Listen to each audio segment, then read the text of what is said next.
Welcome to Alaska Living the Dream. Today we got a special episode. We got Mama Chloe here with her not only Alaska famous, world famous king salmon strips. These are a real delicacy. You cannot buy these in the store anywhere. I'm telling you, these things are amazing. We're gonna go through the whole process today, show you how we can turn one of these king salmon like this into a final product like this.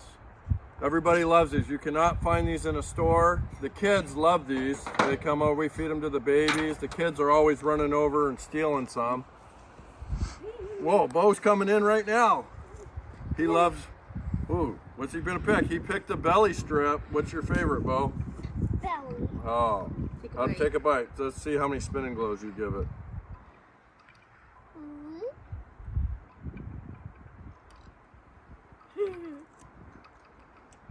How many spinning glows? Mom says 10. 10? 10 spinning glows. It's off the charts. Give me the fish. So these have already been descaled and on ice. Dad, here's the fishing stuff. Okay. These are already descaled. These are beads and like stuff. Okay, we got a kid. We got the baby's into the fishing hooks, so I better go check on that. These have been descaled on ice, hopefully to her liking. And today she's going to be using a traditional ulu, like she was taught by her elders. So this is one of my favorite ulus. I do have over a dozen. I tend to gravitate to this one because it fits just nicely in my size hand. I use an ulu that is beveled just on one side, so it's sharp, it's flat on this end, and I hold the sharpened edge out from my fingers. This just allows me more control with the direction of the way I'm cutting, and I really can't cut fish with a knife. So this is how I was taught when I was about 10 years old. My dad has taught me most of what I know, and I'm here to show it to you today. So the first thing I'm going to do is I'm going to take the head off of this king. So I just cut right around that collar, cut through that backbone, and there we go. We're going to set this aside because I probably will make fish head soup with that or just roast it. So I want to make sure that I am going to get out all this belly lining in here and bloodline. So John didn't do the greatest job with that, but we just want to have some clean fish. So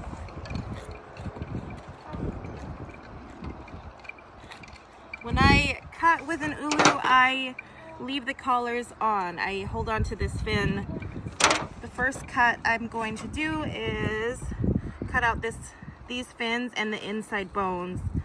So you'll see a lot of filleters just slice these bones off. However, when I do it, I'm removing all the bones that are on the inside, so we don't have all those in the finished product. So I face the collar to me, tail away, and the first cut is just a straight cut down right on top of the backbone. And when the fish are scaled, you can see there just really isn't, it's not slimy anymore, and it doesn't slide around as much on the table. So it just makes for a cleaner product. When you brine the fish, you don't end up with scales sticking to the flesh. Here you can hear I'm cutting through the pin bones.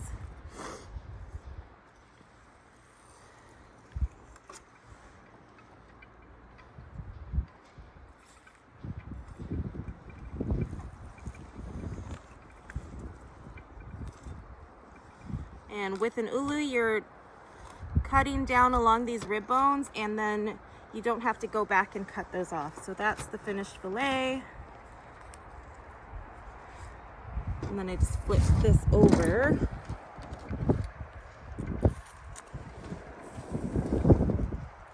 Do the same thing on the other side. So the first cut is down right above the backbone. and cut. You can hear I'm cutting through the pin bones.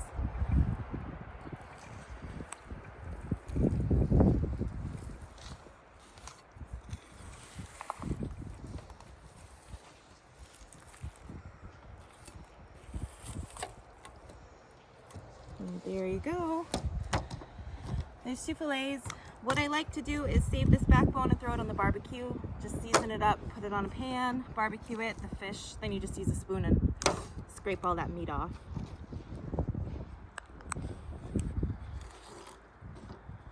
So we'll also eat this collar, but I don't need it in the strips.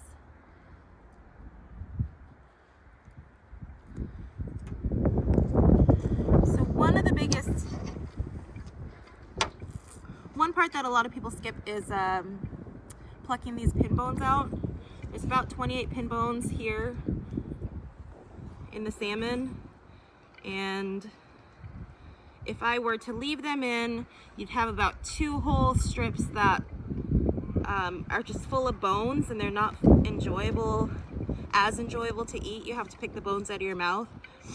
So it really pays off to spend the extra couple minutes to take a pair of needle nose pliers or fish tweezers and pull out, just remove all these bones from the fillet before you cut the fish.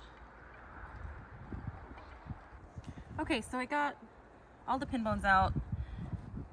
They're about 1.5 inches long, so it's worth it to get those out of the fillet before you start stripping the fish, just because the quality of the fish, you want to have a really beautiful finished product. My dad taught me to take care of your fish with care, and because we gift a lot of it, you don't want to give a product that's not pretty.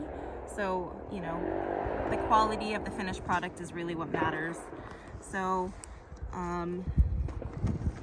yeah, I want to show you how I strip salmon. So the head would have been here. So I'm gonna take this and just straighten out the top piece. We'll add that to the cook pile. So I'm cutting these strips of salmon about 1/4 inch thick. I prefer not to have to tie them up with string, so I leave them connected here at the top, and I'm just going to cut this up a little bit so that the fish can then hang on what we call the dirok, the stick, and it's going to drape right over and start drying after it's brined.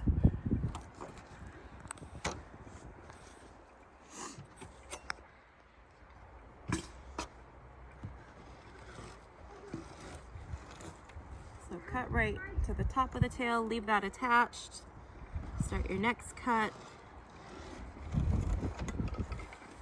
and there you go.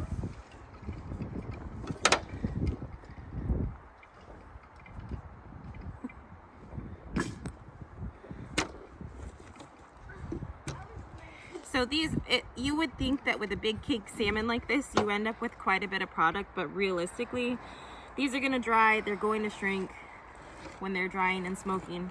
You end up really only with a couple of Ziploc bags from one entire king salmon. So you don't yield a lot from the fish, but it really is probably the most delicious product. And these aren't a hot smoked, regular smoked,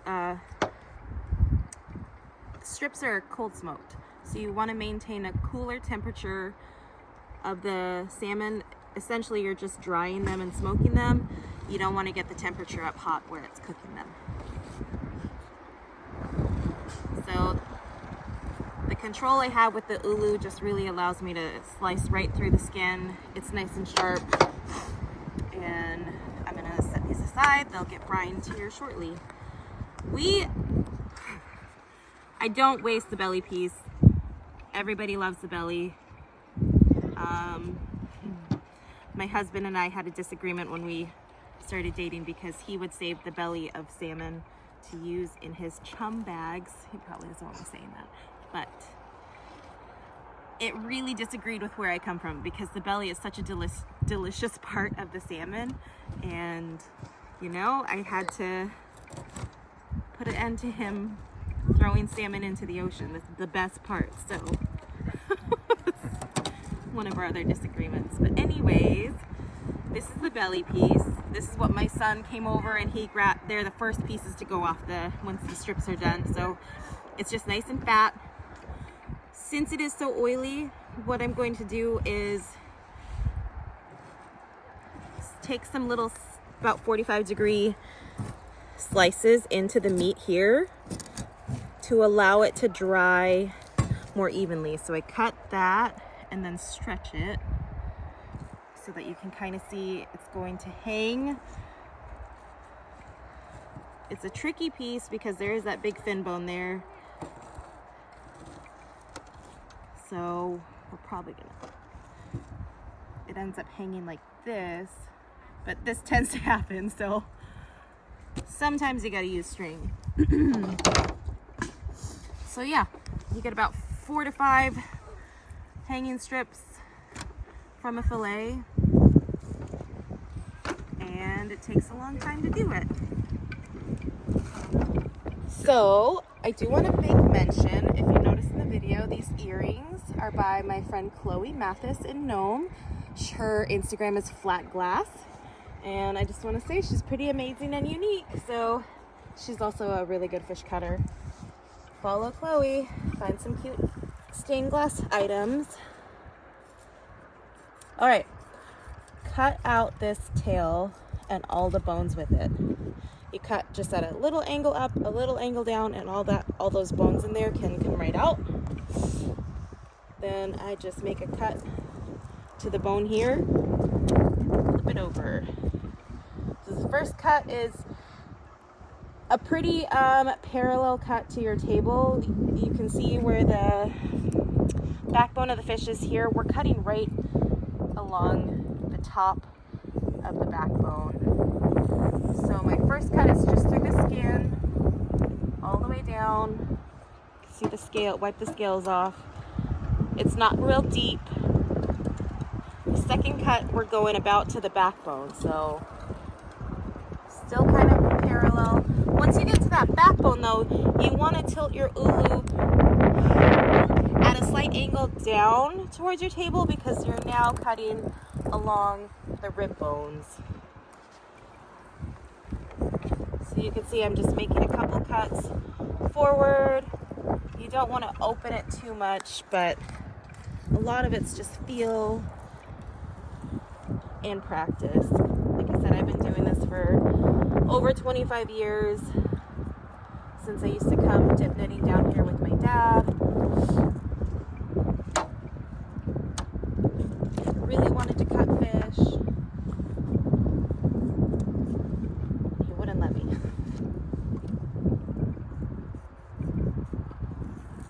So again, the first cut just through the skin.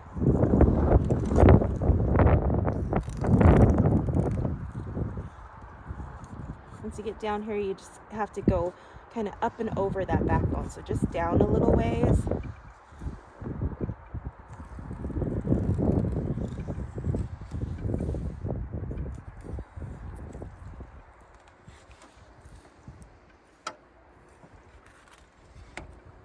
And I love how with the ulu, it takes all those rib bones out with the fillet. We'll cook that later.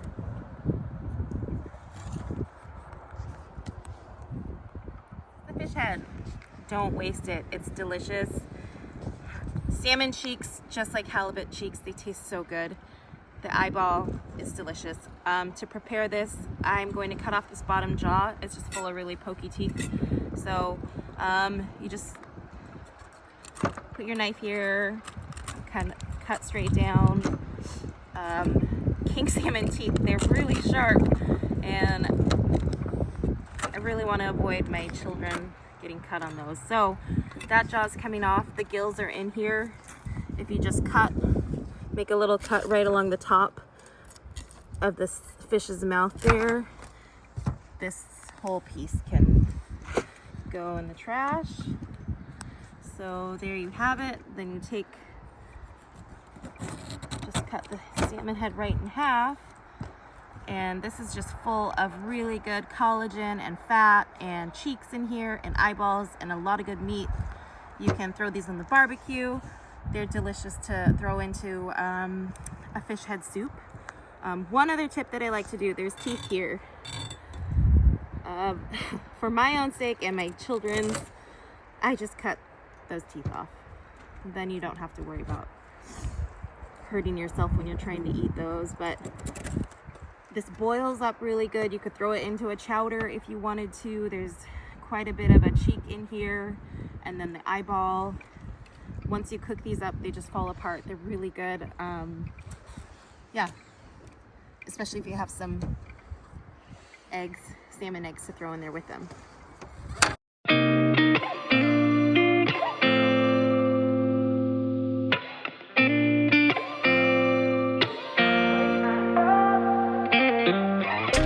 Gotta find my way to you, even though you're next to